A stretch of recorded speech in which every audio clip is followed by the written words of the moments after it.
Yeah, it's disappointing more than anything else. You expect your politicians to at least walk the talk. It's been common sense since the start of the COVID-19 pandemic. Don't travel, and if you do have to travel, make sure your trip is essential. But some members of parliament must have missed the memo, as at least 8 MPs are now known to have gone out of the country during the pandemic. I think it's pretty hypocritical. It's a little hypocritical. I think obviously pretty hypocritical. I guess I had the same response that most other people had. No surprise there. They're hypocrites. Really, I'm being honest with you. This is exactly what I thought. And when you look at the media response, most people probably thought the same thing. Two Liberal MPs, Kamal Khera and Samir Zuberi, have admitted to going abroad in December. Khera attended a family memorial in Seattle, while Zuberi visited his wife's sick grandfather in Delaware. Neither told the party about their plans. Meanwhile, Conservative MP Ron Leipert has been to California twice since March to carry out what his office says is essential maintenance on a home he owns there, while New Democrat Nikki Ashton also copped to visiting Greece to see a sick grandmother. That sucks. I mean, I could sort of, dress it up in some academic way, but there's really, the problem here is hypocrisy. The problem is fundamentally lying, actually, to the Canadian public.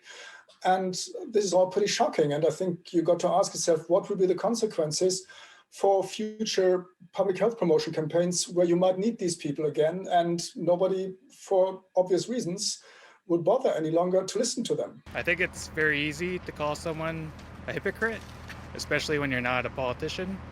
But in that position, they want to see their family too, right? We all do. Khera, Zuberi, and Ashton have all taken professional hits for their trips.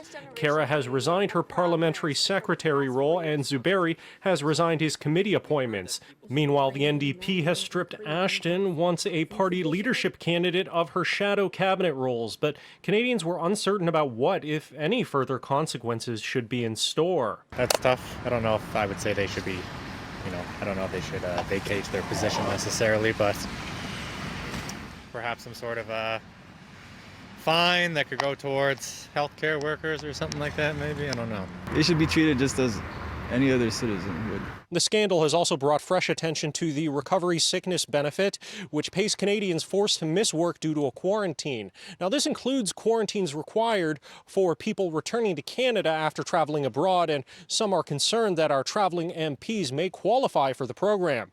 Employment Minister Carla Qualtrough says the program is now under review, and in a statement says that the benefit was never intended to incentivize or encourage Canadians to not follow public health or international travel guidelines. In Ottawa, Xiaoli Li, City News.